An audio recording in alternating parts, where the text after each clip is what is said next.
Good day everyone. So our topic for today is all about the mineral cycling in the ecosystem. The components of the nutrient cycle previously discussed may be combined to provide a general picture of the animal circulation of the chemical elements in the ecosystem. The nutrition cycle is essentially a polycyclic phenomenon consisting of two major cycles: the internal biological cycles of the plant soil exchanging and the internal geological cycle of nutrients inputs from the atmosphere and from the geologic weathering of parent materials and losses through leaching. Within each are the short-term and the long-term subcycles. Annual mineral cycling of potassium, calcium, magnesium, nitrogen, and phosphorus in with copies of Corylus, Avellana, Quercus, Robur, Fraxinus, Excelsus, Forest, and Carpus betulus at Waverly, Belgium. Retained in the annual wood and bark increment of fruit, 1 year old twigs, and above ground the wood bark increment retained by 3 liter ground flora. Washing and the leaching of canopy and stem uptake, the sum, all by incident rainfall not included. So, ang mineral cycling in the ecosystem or kilala bilang nutrition cycle is tumutukoy ito sa proseso or tuloy-tuloy na proseso na kung saan ang mineral at ang nutrients ng ating mga organism or ng ating atmosphere sa loob ng ating ecosystem. So, pinapanatili nito ng cycle na ito ang balance or fertility ng ating ecosystem. So, there are some components. So, this stem uptake. So, this stem uptake, ito na yung kumakatawan sa dami ng nutrients na hinihigop ng mga ugat ng puno at dinadala sa tangkay nito. So, the number two, the incident rainfall. So, the incident rainfalls, ito na ang dami ng ulan na bumabagsak sa kagubatan na maaaring magdala ng sustansya sa ating trees. So, the minerals naman is ito na yung mahalagang nutrients tulad ng ating nitrogen, phosphorus, potassium, calcium, magnesium, at ang ating sulfur. So, they have two key cycles, the external biological cycle and the external geological cycle. So, the internal biological cycles, ito na yung pagpapalitan ng ating nutrients sa pagitan ng halaman at lupa.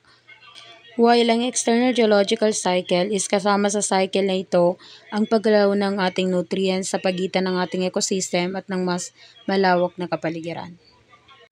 So, pag sinasabi nating nutrition cycle is ito na yung pag-iikot-ikot ng ating nutritions.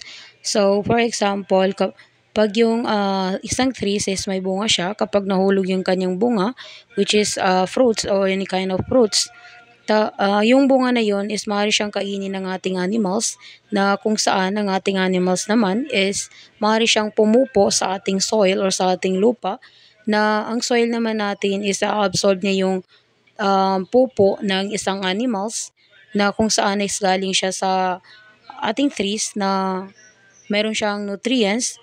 Tapos yung pupo ng isang animals is maaari siyang magkaroon ng any kind of nutrients na ma-absorb ng ating soil. So yung soil naman natin is babalik naman siya o ma-absorb naman ng roots ng ating trees. So the next topic is all about the plant chemical products and tree growth. The importance of soil fungi, particularly those fungi that form mycorrhizae on tree roots in the mineral nutrition of the forest trees, has already been mentioned. On a site without necessary rhizoforming, the fungi, forest trees may not be able to survive, or the best may grow but slowly. Simply by supplying the requisite fungi, however, the excellent forest site condition may be created. So, nabanggit dito ang kahalagahan ng fungi sa ating lupa, lalo na yung fungi na bumubuo ng mycorrhizae na makikita sa ugat ng ating plants. If may fungi na mycorrhizae, mas nagiging mabilis ang pag-grow ng ating plants. Then sa lugar or yung mga plants na walang fungi na bumubuo ng mycorrhizae is maaaring hindi mabuhay or maaari ding itong mag-grow ng dahan-dahan. The allelopathic effect is a biological process in which plants or the microorganism release the chemical compounds that impact the growth, development, and distribution of other plants and microorganisms. These chemical compounds are called the allelochemicals and can have either the beneficial or the harmful effect. So, ang allelopathic effects daw ay isang biological process na kung saan ang mga halaman ay naglalabas or ang ating microorganism ay naglalabas ng chemical na maaring makaapekto sa paglaki or pagdami ng mga plants. Ang mga chemical na ito ay tinatawag na allelopathic chemical na maaring makatulong or makaapekto sa ating plants. So may nabanggit din silang three na maaring makaapekto sa ating plants. So ang ating forest tree species is maaari siyang mamatay if ang kanilang roots ay nakalapit sa isang tree na tinatawag nilang walnut tree. When you say walnut tree is naglalaman nito ng nakakalasong chemical na tinatawag na jaglon na maaaring makapatay sa ibang plants na malapit dito. Ang mga ito ay tinatawag na allelopathic.